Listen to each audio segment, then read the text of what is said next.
Once again, it's a privilege to be welcomed into your homes. Today, we are reading from Matthew chapter 9, verse 14 to 17.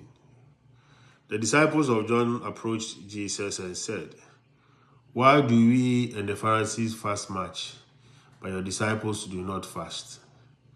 Jesus answered them, "Can the wedding guests mourn as long as the bridegroom is with them? The days will come when the bridegroom is taken away from them, and then they will fast.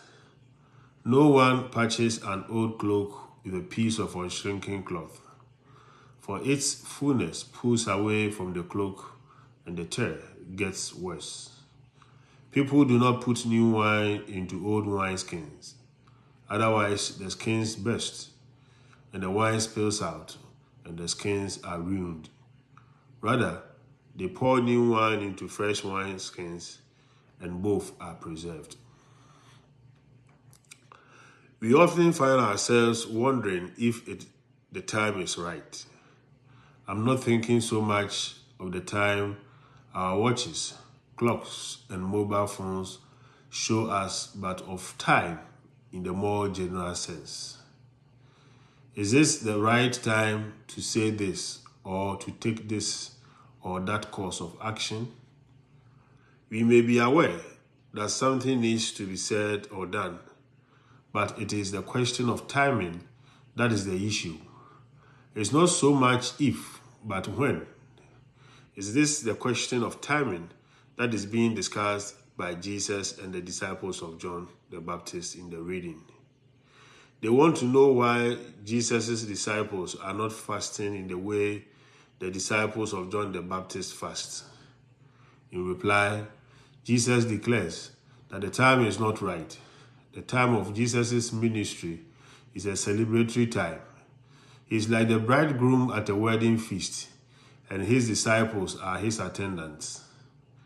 It is time to rejoice, to celebrate the presence of God's gracious love. Jesus will soon be taken away from his disciples in death, and then the time will be appropriate to fast.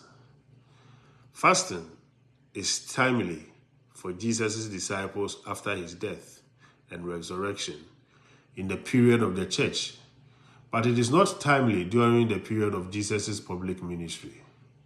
It takes wisdom to know the right time for something. As the book of Ecclesiastes declares, there is time for everything under heaven. We can all get our timing wrong every so often, and hopefully we can learn from the experience. Dear friends, the wisdom which allows us to discern the right time for something is ultimately a gift of the Holy Spirit. This gift is one expression of the new wine Jesus speaks about in the reading. It is given to all who know their need of it and ask for it with persevering faith. Shalom. Peace.